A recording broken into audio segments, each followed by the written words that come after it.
हे मोर प्रियजन, आजिर रविवार को आमाने बाइबल रविवार बा तृतीय सप्ताह को ऑर्डिनरी बा साधारण कालर तृतीय सप्ताह को आमाने बाइबल रविवार बोली कही था। बाइबल बा गुड न्यूज सुसमाचार सुसमाचार कौन बा वर्ड ऑफ गॉड कौन। रोमियो 1 अध्याय 16 पदर लेखा अच्छी। रोमियो 1 अध्याय 16 पदरे लेखा जाए, आत्मार परित्राण पाई जो माने विश्वास करती से मानकर आत्मार परित्राण पाई एहा ईश्वरंकर शक्ति। तेरे बाइबल रविवार दिन बाइबल कौन बा सुसमाचार कौन जे आत्मार उद्धार पाई जो माने विश्वास करती से मानक पाई यह ईश्वरंकर शक्ति। अन्य पुस्तक गुड़िक आम को आत्मा को उद्धार करि पारिब नहीं। इतिहास बही बा अन्य इनफॉरमेशन आमकर आत्मा को उद्धार करि पारिब नहीं। अनेक समय आम भूल बुझी था, अनेक समय आम बाइबल पढ़ू आमे गोटे इतिहास जानिला परे तापरे किए आसला, तार पो किए थिला, तार पो किए हैला, केमिति हैला, एई प्रकार अबांतर प्रश्न गुड़िक। कारण बाइबल इतिहास किंतु इतिहास नुहे संपूर्ण भावे इतिहास। कारण निश्चित से व्यक्ति माने राजत्व करुथिले, से स्थान गुड़िक दर्शा जाइछि एवं घटना घटिछि, किंतु क्रमागत भावे बा जेपरि इतिहास लेखा जाए सेही परि नुह। यह आत्मार परित्राण पाए का पाए जो माने विश्वास करती ताहा सेमानकर आत्मार परित्राण पाए ईश्वरंकर शक्ति। अन्य पुस्तक पढ़िले आमानकर आत्मार परित्राण हुए ना। साधु साधी मानकर पुस्तक हो कि जेकोसी विज्ञ व्यक्ति मानकर पुस्तक हो बा अनेक प्रेरणादाता मानकर पुस्तक पढ़िबा द्वारा आमर आत्मार परित्राण हुए ना। से पुस्तक गुड़िक हुए तो आमको प्रेरणा दे पारती, किंतु वर्ड ऑफ गॉड वाक्य वचन प्रभुंकर वचन ही आमर आत्मा को उद्धार करिवो। तेणु जीशु कहिले जहन लिखित सुसमाचार 6 अध्याय 63 पदरे मु जो सब वाक्य कही ताहा आत्मा आउ जीवन। मु जो सब वाक्य कही से ताहा आत्मा आउ जीवन। आजिर प्रथम पठन रे आमाने शुणुछु नेहेमिया पुस्तक रे जे किपरि एज्रा जड़े जाजक जेतेबेले लोक माने निर्वासन पर फेरी गले एवं निजर देश को फेरी आसिले सेमानकर पुनर्गठन पाई जाजक एज्रा लोकों को शिक्षा दियंती आउ से पठन करछंदी। प्रभुंकर वाक्य जेतेबेले पठन करछंदी समस्ते ठिया हेले। लेखा जाए सकाळ ठारू मध्याह्न पर्यंत, सकाळ ठारू मध्याह्न पर्यंत से माने दे वर लिसनिंग अटेंटिवली। से माने ध्यानर सहित प्रभुंकर वाक्य शुणुथिले। से माने दंडायमान हेले एवं हृदय सहित से वाक्य शुणिले। 6 घंटा आमाने टिके 15 मिनट हेले कौन करूँ वॉच देखुछु। हाँ दिने मते जने सिस्टर मते कहले फादर पोप कहते ना 10 मिनिटर सेरमन। हाँ मुआ किसी उत्तर देली ना। वाक्य शुणिया पाई, वाक्य शुणिया पाई आमर समय नहीं। एते व्यस्त अन्य विषय पे आमर समय अच्छी, किंतु वाक्य शुणिया पाई आमान को बोरिंग लाउछि।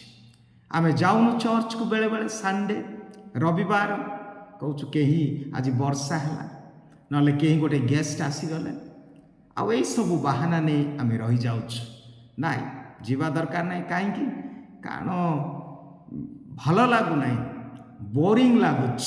कौन बोरिंग लगुच से फादर करिवार बोरिंग लगुच, सेरमन बोरिंग लगुच। फादर को पाई जाऊना आमे जाऊँ ईश्वरंकर वाक्य शुणिबा पाई। आमे जाऊँ ईश्वरंकर वाक्य को ध्यान करिया पाई। ଯେତେବେଳେ ଏସ୍ରା ପଠନ କଲେ ସମସ୍ତେ 6 ଘଣ୍ଟା ଧରି ସମସ୍ତଙ୍କର ଦୃଷ୍ଟି ତାଙ୍କ ଉପରେ ନିବଦ୍ଧ ହେଲା।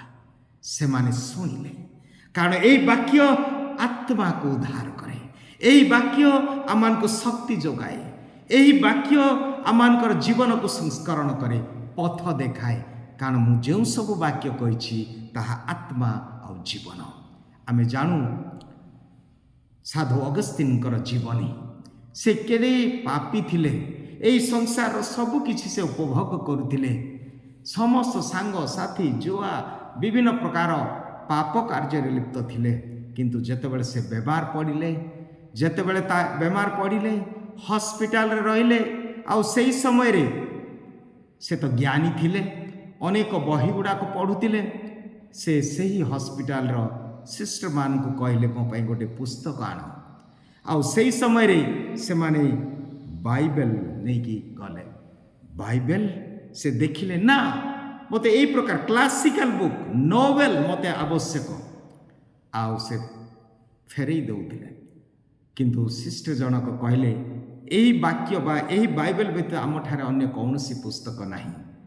ଆଉ ଯେତେବେଳେ ସେ ଖୋଲିଲେ, ହଠାତ୍ ତାଙ୍କର ଚକ୍ଷୁ ସେହି ପାସେଜ ବା ଅଧ୍ୟାୟରେ ପଡ଼ିଲା। ରୋମିଓ 13 ଅଧ୍ୟାୟ 12-13 ପଦ। ଉଠ, ରାତ୍ରି ଚାଲି ଯାଇଛି, ଦିବସ ଆସନ ପ୍ରାୟ। ଉଠ, ଜାଗ୍ରତ ହୁଅ, ତୁମେ ଅନ୍ଧକାରର ସନ୍ତାନ ନୁହେଁ, ତୁମେ ଦିବସର ସନ୍ତାନ। ଅନ୍ଧକାରର ସେହି ପାପମୟ ଜୀବନ, ସେହି ତାଣ୍ଡବ ଲୀଳା, ସେହି ହିଂସା, ସେହି କପଟ, ସେହି ଈର୍ଷାକୁ ତ୍ୟାଗ କର।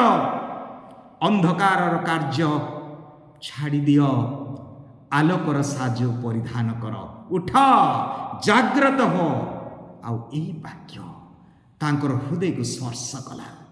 ଆଉ ସେହି କ୍ଷଣି ସେ ଚେତନା ଆସିଲା ଏବଂ ତାର ସମସ୍ତ ଅତୀତର ପାପ ଯୋଗୁଁ ସେ କାନ୍ଦିବାକୁ ଲାଗିଲେ, ଅନୁତାପ କଲେ, ମନ ପରିବର୍ତ୍ତନ କଲେ, ଏକ ନୂତନ ଜୀବନ ସେ ପ୍ରାପ୍ତ କଲେ। The power of the word of God, ସେହି ବାକ୍ୟ, ପ୍ରଭୁଙ୍କର ବାକ୍ୟର ଶକ୍ତି, ପ୍ରଭୁଙ୍କର ବାକ୍ୟର ଚମତ୍କାର ଆମମାନେ ଦେଖିପାରୁଛୁ, ଯାହା ସାଧୁ ଅଗସ୍ତିନଙ୍କ ଜୀବନକୁ ପରିବର୍ତ୍ତନ କରିଥିଲା। ଆଜି ଯେତେବେଳେ ଏସ୍ରା ସେହି ପଠନ, ସେହି ପ୍ରଭୁଙ୍କର ବାକ୍ୟ ପଢ଼ୁଛନ୍ତି, ସେମାନେ ରୋଦନ କରିବାକୁ ଲାଗିଲେ, ସେମାନେ କାନ୍ଦିବାକୁ ଲାଗିଲେ, ସେମାନେ ନିଜର ପାପକୁ ସେମାନେ ଚିହ୍ନି ପାରିଲେ। ବାକ୍ୟ ଆମମାନଙ୍କର ପାପକୁ ଚେତେଇ ଦିଏ। ସୁସମାଚାରରେ ମଧ୍ୟ ଆମେ ଦେଖୁଛୁ, ଯୀଶୁ ଉପାସନା ଗୃହକୁ ବା ସିନାଗଗକୁ ସେ ଯାଉଛନ୍ତି। ଯିହୁଦୀମାନଙ୍କର ସେଇ ଯୀଶୁଙ୍କ ସମୟରେ ଅନେକ ନଗର ସହର ଗୁଡ଼ିକରେ ଯେଉଁଠାରେ 10ଟି ପରିବାରରୁ ଅଧିକ ଗୋଟିଏ ଉପାସନା ଗୃହ ଥିଲା। ଆଉ ଏହି ଉପାସନା ଗୃହ ବା ଏହି ସିନାଗଗ ଗୁଡ଼ିକ ପ୍ରଭୁଙ୍କର ବାକ୍ୟ ଶୁଣିବା ପାଇଁ, ପ୍ରାର୍ଥନା କରିବା ପାଇଁ, ପ୍ରଭୁଙ୍କର ପ୍ରଶଂସା କରିବା ପାଇଁ ଏହି ପ୍ରକାର ସିନାଗଗ ଗୁଡ଼ିକ ଥିଲା। ଯିହୁଦୀମାନଙ୍କର କେବଳ ଗୋଟିଏ ଟେମ୍ପଲ ଥିଲା, ଗୋଟିଏ ମାତ୍ର ମନ୍ଦିର ଥିଲା, ଜେରୁସାଲେମ ମନ୍ଦିର, ଯେଉଁଠି ସେମାନେ ଉତ୍ସର୍ଗ କରୁଥିଲେ, ଯେଉଁଠି ସେମାନେ ବଳି ଚଢ଼ଉଥିଲେ। କିନ୍ତୁ ସିନାଗଗ ବା ଉପାସନା ଗୃହରେ ପ୍ରାର୍ଥନା କରୁଥିଲେ, ବାକ୍ୟ ଶୁଣୁଥିଲେ, ବାକ୍ୟ ପଢ଼ୁଥିଲେ। ତେଣୁ ଆମେ ଦେଖୁଛୁ, ଯୀଶୁଙ୍କୁ ଆଜି ଯେତେବେଳେ ଯାଇଛନ୍ତି, ସେ ଉପାସନା ସମୟରେ ତାଙ୍କୁ ଦିଆଗଲା ସେଇ ସ୍କ୍ରୋଲ ବା ସେଇ ଧର୍ମଶାସ୍ତ୍ର। ଆଉ ଯେତେବେଳେ ଖୋଲୁଛନ୍ତି, ଯେମିତି ଅଗସ୍ତିନ ଖୋଲିବା କ୍ଷଣି ତାଙ୍କର ଚକ୍ଷୁ 61 ଅଧ୍ୟାୟ ଯିଶାୟା ପୁସ୍ତକ 1-2ରେ ତାଙ୍କର ଚକ୍ଷୁ ପଡ଼ିଲା। ଆଉ ସେ ଜାଣିପାରିଲେ ତାଙ୍କର ମିଶନ କ'ଣ, ତାଙ୍କର ସେବା କାର୍ଯ୍ୟ ସେ ଆରମ୍ଭ କଲେ ଏହି ଦ୍ୱାରା, ଯେ ଈଶ୍ୱରଙ୍କର ଆତ୍ମା ମୋ ଉପରେ ଅଧିଷ୍ଠାନ କରିଛି। କ'ଣ ପାଇଁ? ଦୀନହୀନ ମାନଙ୍କଠାରେ ସେହି ସୁସମାଚାର ପ୍ରଚାର କରିବା ପାଇଁ, ସୁସମାଚାର ପ୍ରଚାର କରିବା, ବନ୍ଦୀମାନଙ୍କୁ ମୁକ୍ତ କରିବା ପାଇଁ, ଅତ୍ୟାଚାରୀ ମାନଙ୍କୁ ଉଦ୍ଧାର କରିବା ପାଇଁ ସେ ମୋତେ ଅଭିଷିକ୍ତ କରିଛନ୍ତି। ଆତ୍ମାରେ ପରିପୂର୍ଣ୍ଣ ହୋଇ, ଆତ୍ମା ଦ୍ୱାରା ପରିଚାଳିତ ହୋଇ ଯୀଶୁ ତାଙ୍କର ମିଶନ ବା ସେବା କାର୍ଯ୍ୟ ଆରମ୍ଭ କଲେ, ଲୋକଙ୍କୁ ଉଦ୍ଧାର କରିବା ପାଇଁ। ପ୍ରିୟ ଭାଇ ଭଉଣୀମାନେ, ଆଜି ଯେତେବେଳେ ଆମେ ଏହି ବାଇବେଲ ରବିବାର ଆମେ ପାଳନ କରୁଛୁ, ଆମେ ନିଜେ ଟିକେ ଧ୍ୟାନ କରିବା। କେତେ ସମୟ ମୁଁ ପ୍ରଭୁଙ୍କର ବାକ୍ୟ ଶୁଣୁଛି, କେତେବେଳେ ମୁଁ ବାକ୍ୟ ପଢ଼ୁଛି, ବାକ୍ୟ ପ୍ରତି ମୋର କେତେ ସମ୍ମାନ। ମୋ ଘରରେ ଅନେକ ଖାଇବା ପାଇଁ ଟେବୁଲ ଥିବ, ବିଭିନ୍ନ ଏଟା ପାଇଁ 2-3ଟା ଜାଗା ଥିବ, କିନ୍ତୁ ବାଇବେଲ ପାଇଁ ଗୋଟିଏ ଉପଯୁକ୍ତ ସ୍ଥାନ ଅଛି କି ଯେଉଁଠି ମୁଁ ସମ୍ମାନର ସହିତ ନା ଅନ୍ୟ ପୁସ୍ତକ ପରି ମୁଁ ସେଇ ବାଇବେଲକୁ ରଖୁଛି। ତେବେ ଆସନ୍ତୁ ପ୍ରିୟ ଭାଇ ଭଉଣୀମାନେ, ବିଭିନ୍ନ ଭାବରେ ଆମେ ଅବହେଳା କରିଛୁ, ପ୍ରଭୁଙ୍କର ବାକ୍ୟର ଶକ୍ତିକୁ ଆମେ ଉପଭୋଗ କରିପାରି ନାହୁଁ। ଆଜି ଯୀଶୁଙ୍କର ନୀତି ନିୟମ ଥିଲା, ରୀତିନୀତି, ସେ ସବୁବେଳେ ଯାଉଥିଲେ ଉପାସନା ଗୃହକୁ ଏହି ବାକ୍ୟ ଶୁଣିବା ପାଇଁ, ବାକ୍ୟ ପଢ଼ିବା ପାଇଁ, କାରଣ ଏହି ବାକ୍ୟ ତାଙ୍କ ଜୀବନକୁ ପଥ ଦେଖାଇଥିଲା। ଆସନ୍ତୁ ବାଇବେଲ ପ୍ରତି ଆଗ୍ରହ, ବାକ୍ୟ ଶୁଣିବା ପାଇଁ ଆଗ୍ରହ। ଯେତେବେଳେ ଯଜ୍ଞକୁ ଆସୁଛୁ, ଆମର ବାକ୍ୟ ପୀଠ ଅଛି ଏବଂ ଏହି ଦିବ୍ୟ ପ୍ରସାଦ ବା ଉତ୍ସର୍ଗର ଏହି ପୀଠ ଅଛି। ଏହି ବାକ୍ୟ ଶୁଣିଲା ବେଳେ ସ୍ୱୟଂ ଯୀଶୁ ଆମମାନଙ୍କୁ କଥା କହୁଛନ୍ତି। ତେଣୁ ବାକ୍ୟକୁ ଆମେ ସମ୍ମାନ ଦେବା, ବାକ୍ୟ ପ୍ରତି ଆଗ୍ରହ ପ୍ରକାଶ କରିବା। ବାକ୍ୟ ମୋ ଜୀବନ ପାଇଁ ପରିତ୍ରାଣର ମାର୍ଗ। ପ୍ରଭୁ ସମସ୍ତଙ୍କୁ ଆଜିର ଏହି ବାକ୍ୟ ଦ୍ୱାରା ଆଶୀର୍ବାଦ କରନ୍ତୁ। ଆମେନ୍।